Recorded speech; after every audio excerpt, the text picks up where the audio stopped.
Et bonjour à toutes et à tous, c'est Dave Vigilante et bienvenue donc pour une double review cette fois-ci, donc pour l'épisode 4 de Gotham et l'épisode 2 de The Flash.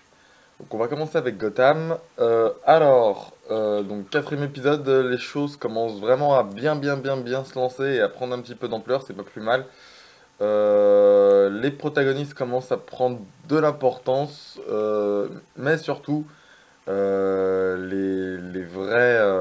comment dire, la véritable intrigue de Gotham est abordée, donc ça c'est pas plus mal. Pour l'histoire, pas la peine de vous la raconter. En gros, chaque épisode suit le même schéma narratif. Un meurtre a lieu au début de l'épisode. Gordon et Harvey écopent de l'affaire. Et ensuite, ils règlent l'affaire, bim bam boum. En règle générale, c'est ça. Mais la différence de l'affaire de cet épisode, c'est qu'elle est en lien avec les événements des autres épisodes, notamment le pilote. Notamment avec l'un des meurtres, enfin l'un des fils rouges de la série, le meurtre des Wayne, qui n'est finalement peut-être pas si anodin que ça. Du coup, chaque épisode reprend le même schéma narratif et c'est un peu redondant pour ça, mais le meurtre de Wayne, donc vu que l'épisode 4 s'appelle Arkham, on apprend que les Wayne avaient un plan de rénovation concernant le terrain du vieil asile, plan qui peut mener à une véritable guerre des gangs entre Maroni et Falcone, parce que chacun a sa vision d'exploiter le terrain d'Arkham en vrai.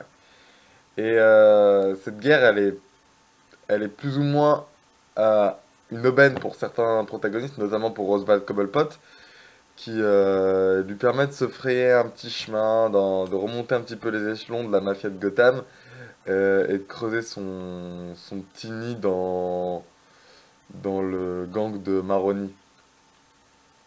Justement, en parlant du pingouin, c'est dingue parce que j'ai l'impression qu'à chaque fois que je fais une critique de Gotham et que j'énonce des défauts, ils sont corrigés dans l'épisode d'après. Notamment bah, le pingouin, j'avais dit que le côté un petit peu meurtrier, psychopathe sanguinaire, ça commençait à être un peu chiant en fait. Au final, ils s'en sont plutôt bien tirés. Parce qu'ils ont réussi à nous mettre plus en avant son côté manipulateur. Et c'est très bien mis en scène, très bien écrit. C'est pas plus mal parce que ça se rapproche un peu plus du pingouin plus intelligent des comics que du pingouin psychopathe, meurtrier, assoiffé de sang qu'ils nous avait mis dans les premiers épisodes. Mais non, franchement là, le pingouin a une bonne écriture scénaristique chapeau. Chapeau. Non, franchement c'est pas plus mal. Par contre, le gros point noir de l'épisode, c'est que l'intrigue avance trop doucement. Ça en devient chiant au bout d'un moment, quoi. C'est dommage parce que bah il y a beaucoup de, enfin je parle de l'intrigue de la série, hein, pas de l'intrigue de l'épisode. L'intrigue de l'épisode, il est anecdotique, hein. Mais je veux dire les espèces de petits points, fils rouges qu'ils essaient de placer, ça avance beaucoup trop doucement. Et c'est pas prêt de s'arranger puisqu'on sait maintenant que la saison 1 comptera 22 épisodes. Donc soit une série normale aux États-Unis et ça devient long quoi. Ça devient très long. Gotham, je commence vraiment à à perdre patience devant un épisode quoi. L'épisode 4 là, je l'ai trouvé beaucoup trop long. J'espère que l'épisode 5 sera un petit peu relevé la pente parce que là j'étais un petit peu déçu. Ensuite, autre point qui est mauvais selon moi, c'est que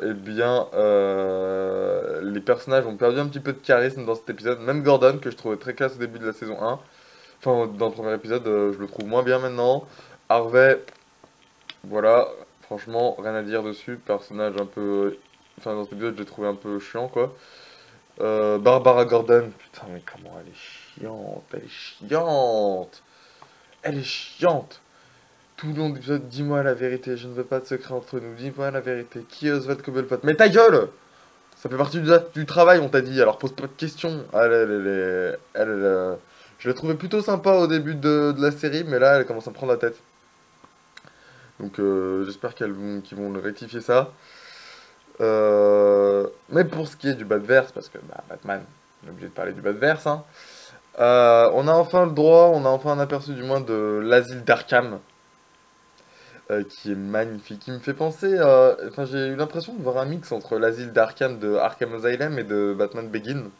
Mais après, c'est peut-être que moi, hein. Mais il me fait penser à celui-là. Donc non, il est vraiment très très bien mis, très bien modélisé, j'allais dire, mais c'est pas un jeu vidéo. Très bien retranscrit, très très bien filmé, très somptueux, très glauque, très classe, très sinistre. Euh, Edouard Nigma fait son retour. Et enfin, du moins, un bref retour, parce qu'on voit 20 secondes. Et la ville de Gotham commence un petit peu à avoir la personnalité qu'on lui connaît dans les comics, ce qui n'est pas plus mal. Parce que dans les comics, la ville de Gotham est des fois carrément considérée comme un personnage à part entière. Donc c'est pas plus mal. En bref, du coup, l'épisode 4 de Gotham, l'intrigue avance mais trop lentement à mon goût. Le méchant de la semaine est totalement oubliable. C'est en fait un homme de main qui tue des gens, qui tue des conseillers politiques qui sont en faveur de tel côté de la pègre du côté on va dire de Falcone de la pègre pour le plan d'Arkham. Après ils sont du côté de Maroni, ils les butent du côté de Maroni, enfin voilà quoi. Donc c'est oubliable, hein. Mais on a quand même envie d'en savoir un peu plus enfin, ce qui va se passer dans la série grâce au cliffhanger qui est pas mal du tout. Voilà, donc on va tout de suite passer à la review donc, de The Flash. Pardon, excusez-moi juste un instant s'il vous plaît. Donc, The Flash. On pourra penser ce qu'on veut de cette série, mais moi je l'aime bien. Je l'aime beaucoup cette série. J'en attendais pas énormément, je dois dire, et là je suis ravi. Déjà rien que pour l'introduction, parce que donc du coup dans l'introduction, Barry Allen parle et il fait un truc du style. Donc là c'est là où je suis censé faire l'intro du genre mon nom est Barry Allen, je suis l'homme le plus rapide du monde, etc. Je sais pas quoi. En fait il parodie complètement sa propre intro et j'ai trouvé ça énorme. Donc beaucoup d'humour. Donc alors, The Flash, le héros qui n'a toujours pas gagné son surnom et la notoriété qu'il a dans les comics pour le moment. Pour le moment, il commence à prendre ses marques, hein, c'est lent là aussi, mais bon, pour Flash, c'est un comble. Et en fait, il se contente pour l'instant simplement de sauver des gens dans l'ombre. En fait, c'est-à-dire ils sont piégés dans un immeuble en flammes, il les sort et il se barre. Il reste même pas pour s'assurer si tout le monde va bien, juste il se barre. Et en fait, il fait ça en team avec donc Cisco, le gars avec les cheveux longs qui travaille au Star Labs. Et bien sûr, contre l'avis de Caitlin Snow et de son supérieur hiérarchique, Joe, enfin le père de sa meilleure amie, en gros, le père de Iris. Par contre, l'un des bons points forts de la série, c'est le fait que la série The Flash est très... en fait, cette série, il y a beaucoup d'humour. Et, euh, et en fait, on est très loin d'une histoire. Enfin, du coup, on n'a pas le côté héros torturé de la série Arrow, ou comme Clark avait ce côté héros torturé dans la dernière saison de Smallville. Là, aucun rapport.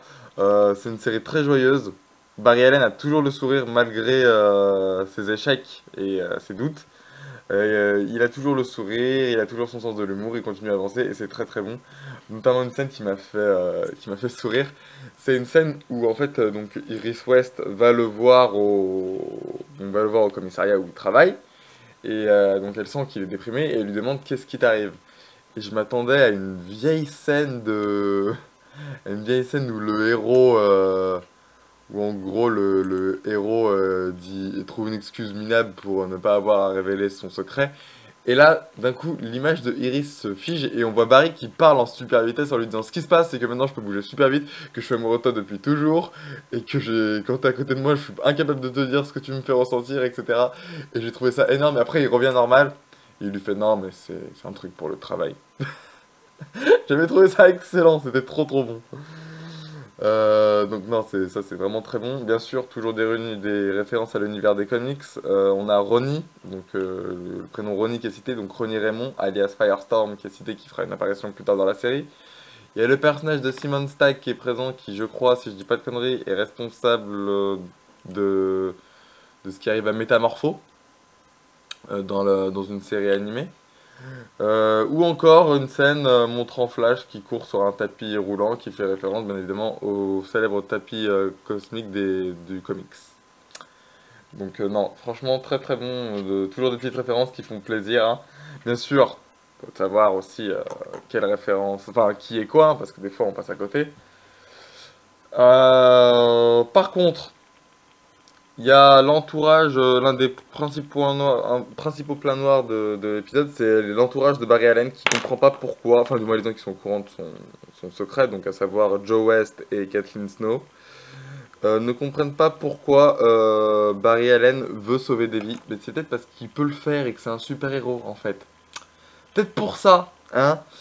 Donc on a beaucoup le droit à des scènes de conflit qui sont soi-disant là pour faire prendre conscience des dangers qu'implique la vie de super-héros, etc., etc. Et cetera.